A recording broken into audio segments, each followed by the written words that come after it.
Episode के शुरुआत में क्लेन नाम के एक डेमन बीस्ट किंग को देखते हैं जिसकी आंखों में इंसानों के लिए नफरत भरी थी। वो पूरा मानव जाति को ख़त्म कर देना चाहता था, पर किस्मत ने ऐसा खेल खेला। क्लेन जिन्हें ख़त्म करने के लिए आया था, एक छोटे से इंसानी बच्चे को देख के पिघल गया। उसका मासूमियत क्लेन के दिल को छू गया। उस बच्चे को गोद ले लिया। अब उसकी ज़िंदगी पूरी तरह से बदल गया। अब वो अपनी असली शक्तियों को छुपाना था और एक असली साधारण जीवन जीना था और उस बच्चे को बड़ा करना था। अब कहानी की शुरुआत होती है एक बच्ची के साथ जिसका नाम एलिशिया होती है, जो अपने पिता के साथ आई थी खेतों में। काम ख़त्म हो गया है। उसके पिता उसे आवाज़ देते हैं, चलो घर चलते हैं। फिर वो थोड़ी देर से रुकती है और खेलती है, फिर घर चलती है। फिर उसके नज़र एक मैप पर पड़ती है। उसके पापा को पूछती है, हमारे रीजन के अलावा बाकी जगह ब्लैक क्यों है? वो बोलते हैं, हमारे कॉन्टिनेंट के अलावा मुझे कुछ पता नहीं है, पर लोगों की कहना है वहाँ पर काफ़ी सारे डार्क बीस्ट हैं और जिन्हें भी इंफॉर्मेशन के लिए भेजा गया वो कभी वापस आए नहीं, जिसके बाद उन्हें अंधेरा में अपनी ज़िंदगी काटनी पड़ेगी।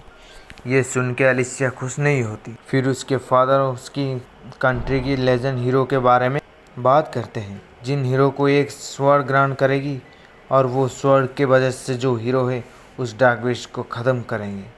फिर फाइनली सब उस रीजन के बारे में ज़्यादा जान पाएंगे। लेजेंड के हिसाब से जो 4 लॉर्ड्स हैं वो ज़्यादा पावरफुल है, इतने कि ह्यूमन और अर्थ को 2 टुकड़ों में कर सकते हैं और उन्हें हराने के लिए हीरो को एक वेपन की ज़रूरत होगी जो डेमन को ग्रांट करेगा, जिसके बाद हीरो काफ़ी ज़्यादा पावरफुल हो जाएंगे।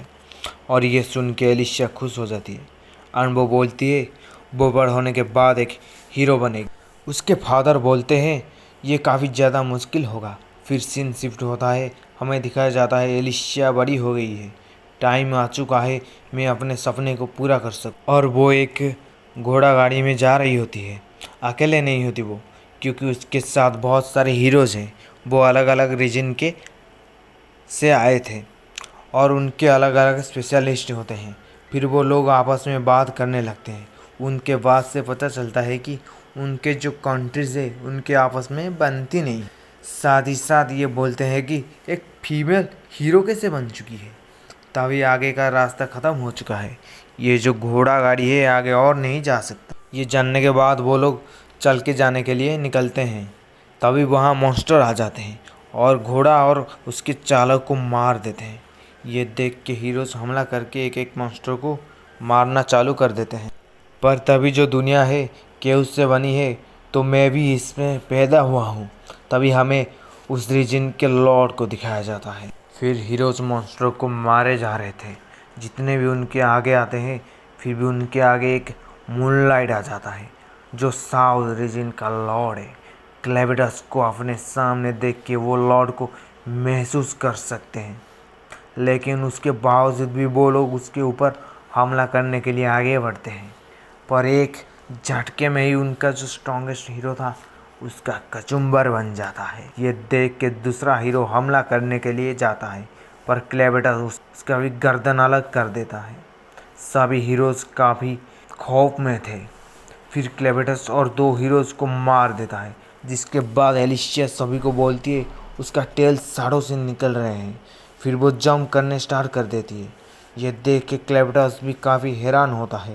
ह्यूमंस बहुत आगे आ चुके हैं। एक हीरो तो उसके वेपन के साथ क्लेविडस को टक्कर कर रहा था। वो और भी हैरान हो जाता है। फिर एलिशिया उसके हॉर्न के ऊपर हमला करके स्क्रैच कर देती है। इसके बाद वो सभी हीरोज़ को मार देता है। एलिशिया अपने फादर को माफ़ी मांगता है। फिर सिटी हाइड्रेट को दिखाया जाता है, जहाँ लोग खुशी से जी रहे होते हैं।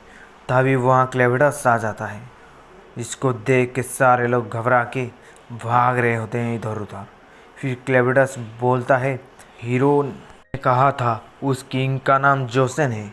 पता नहीं वो किंग को मुझसे क्या दिक्कत है, पर मेरे को पता है मुझे क्या करना है। फिर गार्ड्स आ जाते हैं जो क्लेविडस के पर हमला करने देते हैं। जो लोग मेरे रास्ते में आएंगे मैं वो सब लोगों को मार दूंगा। फिर वो कैसल की ओर बढ़ता है। जो कुछ भी उसके सामने आता है वो सबको ख़त्म कर देता है। कैसल के गार्ड्स बड़े बड़े एरोस के साथ हमला कर रहे होते हैं, पर उसको फ़र्क नहीं पड़ता। वो अपने टेल से ही सब ख़त्म कर देता है। क्लेविटस के आगे ये सब चिट्टी के बराबर थे। फिर गार्ड्स जाके किंग को इन्फॉर्म करते हैं। किंग बोलता है, हीरोज़ हार गए शायद, हम उसे हरा नहीं पाएंगे, पर हम हमारे महल के आग को बुझने से रोकना पड़ेगा। क्लेविटस को पता चल जाता है हीरोज़ के पास तो कुछ ऐसा था जो उस खरोच दे दिया, इन्हें और ज़्यादा स्ट्रांग होने नहीं दे सकता। हमें फिर किंग को दिखाया जाता है जो महल के नीचे होता है एक रूम में, पर फिर पूरी बिल्डिंग ही तबाह हो जाती है। क्लेविटस बोलने लगता है, अच्छा तुम यहाँ हो। बीस्ट लॉर्ड को किंग देख के हैरान हो जाता है। क्लेविटस बताता है, अगर तुम मेरा दिमाग ख़राब करोगे तो मैं सारे ह्यूमन काइंड को ख़त्म कर दूंगा। सिर्फ तुम्हारे नेशन नहीं, आसपास जितने भी नेशन हैं उन सब को ख़त्म कर दूंगा। तुम्हारा प्रॉब्लम क्या है? तुम किस तरह के क्रिएचर हो? आड़ मेरा तुम्हारे साथ क्या लेना देना है? किंग कुछ बताने के लिए मना कर देता है। फिर उसका सर अलग हो जाता है। वो सोचता है सब कुछ ख़त्म कर देगा, पर उसे तब एक बच्चे की रोने की आवाज़ आता है, जो कि एक हाइडन का बेबी है, जो ह्यूमंस की तरह होते हैं, जो मरने की हालत में था। वहाँ एक लेडी दबी हुई थी। वो बोलती है, इस बच्चे के ख्याल रखो। क्लेविटस सोचता है, इसे पता नहीं मैंने ये सब तबाह किया है। फिर क्लेविटस बोलता है, दुख मनाओ कि ह्यूमनॉइड्स के तरफ से जन्म लिए हो। इस बच्चे ने चूज़ नहीं कर सकता वो किस तरह से जन्म लिया है। फ़र्क नहीं पड़ता हम तुम्हारे साथ और तुम हमारे साथ क्या किए हो।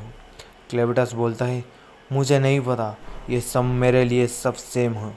जब ये बड़ा हो जाएगा एक वेपन लेके मेरे को ही मारने आएगा, इसलिए तुम्हें बचने के लिए छोड़ना गलत है। तुम्हारे पास कोई काउंटर है तो अभी बताओ। पर वो लेडी बोलती है, मेरे पास टाइम नहीं है तुम्हें कुछ बताने के लिए, पर हाँ इतना बता सकता हूँ, जो वक्त है उस पर तुम्हें सारा जवाब मिल जाएगा। फिर वो अपनी आखिरी सांस लेती है। फिर क्लेविटस अब वहाँ से जाने लगता है, पर पता नहीं क्यों वो उस बच्चे को भी अपने साथ लेके जाता है। चलो तुम मुझे प्रूफ करके दिखाना तुम क्या कर सकते हो। और यहीं पे पार्ट 1 ख़त्म होता है। पार्ट 2 देखने के लिए कमेंट करें और सब्सक्राइब करें, दोस्तों के साथ शेयर करें। मिलते हैं अगले वीडियो में।